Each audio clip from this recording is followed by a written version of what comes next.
What was your first encounter with death row?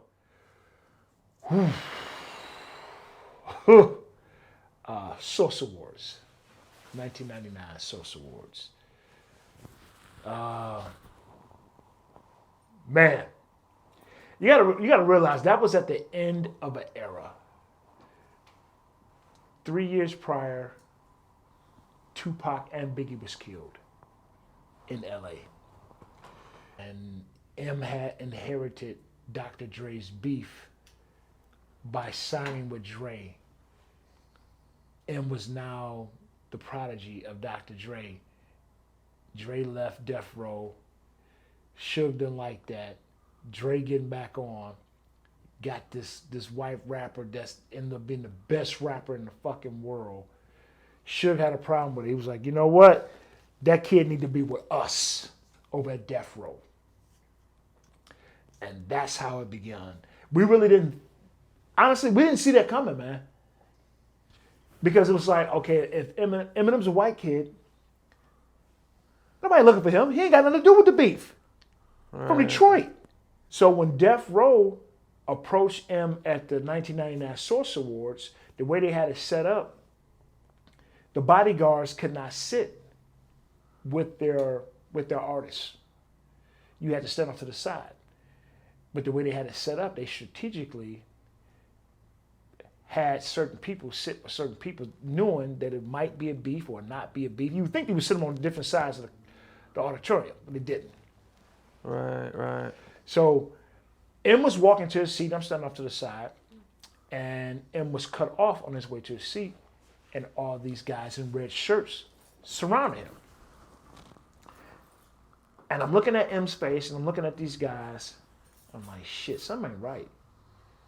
So I started making my way around to come up the aisle. And next thing I know, you see all these guys talking about Death Row, motherfucker, Death Row. Death Row, motherfucker, Death Row. So by this time, I cut in. I step in front of M. I push the guys back. I'm like, yo, what the fuck going on here, man? I was like, Death Row, what does it got to do with him? He said, hey, man, Suge sent him a message. I was like, oh, shit. We in the middle of this Dre and Suge shit. So I got him up out of there, took him backstage. So now backstage, I'm calling Dre's bodyguards. I called Dre. Look, man, we got a serious issue, man. Death Row is here, and they trying to fight. They trying to do whatever they gonna do. We ain't having it. So I got him backstage. I went through the source security. They got us backstage. So now we backstage because I don't know who's who. I'm from Detroit. I ain't thinking about no red and blue. I'm thinking about anybody that's going to get within that 3-foot space, look like they about to do something. I'm dropping your ass. I'm dropping you. Oh, so I don't give a damn about no red or blue. You're on serious alert at that dude, point. At that point, it was high alert. Yeah. It was high alert. So when I called Dre and his people, let them know what was going on. At that point, Dre had already did his presentation. Him and his people, they got out of there. So it was just me and M. Basically, I had M in a corner, and I was standing here. Now, mind you, I was about 75 pounds heavier, a lot more solid. So you couldn't even see him behind me. So the whole time, I'm on knockout mode or breakneck mode. You know, I'm more dangerous with my hands than I am with a gun. So you couldn't even come up without possibly getting injured. So Eminem ended up doing, when he got his opportunity, he ended up doing his presentation. Matter of fact, he handed the award to DMX. And the Source Award for Best Performance goes to... Who's the winner? Where my dogs at? DMX! Why yo? DMX! Where my dogs at?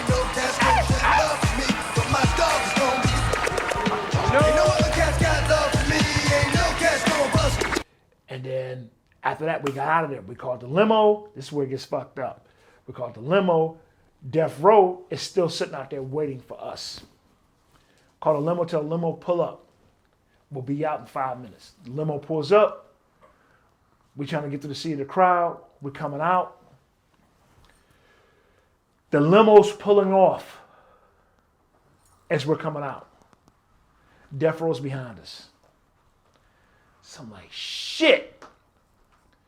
And so I told him, I said, man, whatever you do, paparazzi is out here.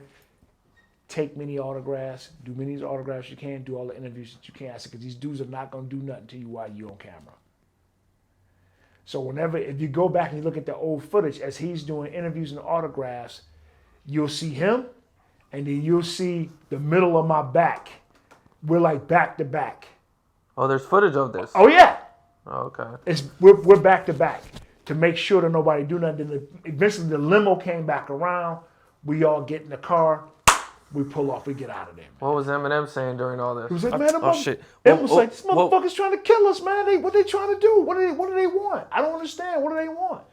I say, hey, man, they want you to sign with them instead of being with Dre. But of course, you guys knew that at the time? No, that's when we found out that day.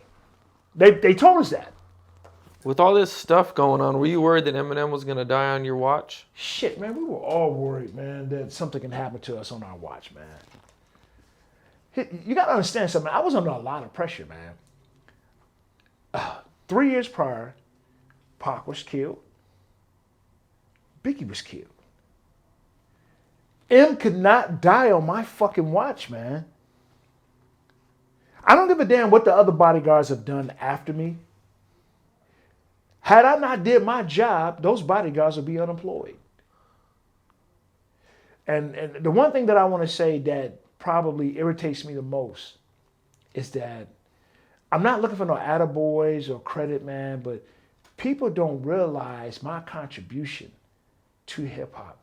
I kept this fucking dude alive, man, in the worst part of hip-hop. The worst part. 96, Pac was killed. Right after that, a few months later, Biggie was killed. Jam Master Jay was killed not too long after that. And then I got Eminem in the middle of the most notorious beef in hip-hop between three labels, between Suge and Dre and Suge and Puffy. So it was a duality of beef going on at the same time during the time I was protecting this guy. Right. I had to be able to outthink what the opposition was doing at all times, man. Because I didn't know what their intentions were. You know? I kept this guy alive, man. I did my job, man. Everything ain't always about shooting somebody or killing somebody. My strategy, man. I was strategic. That's everything I did to keep this guy alive, man. But nobody really recognizes that.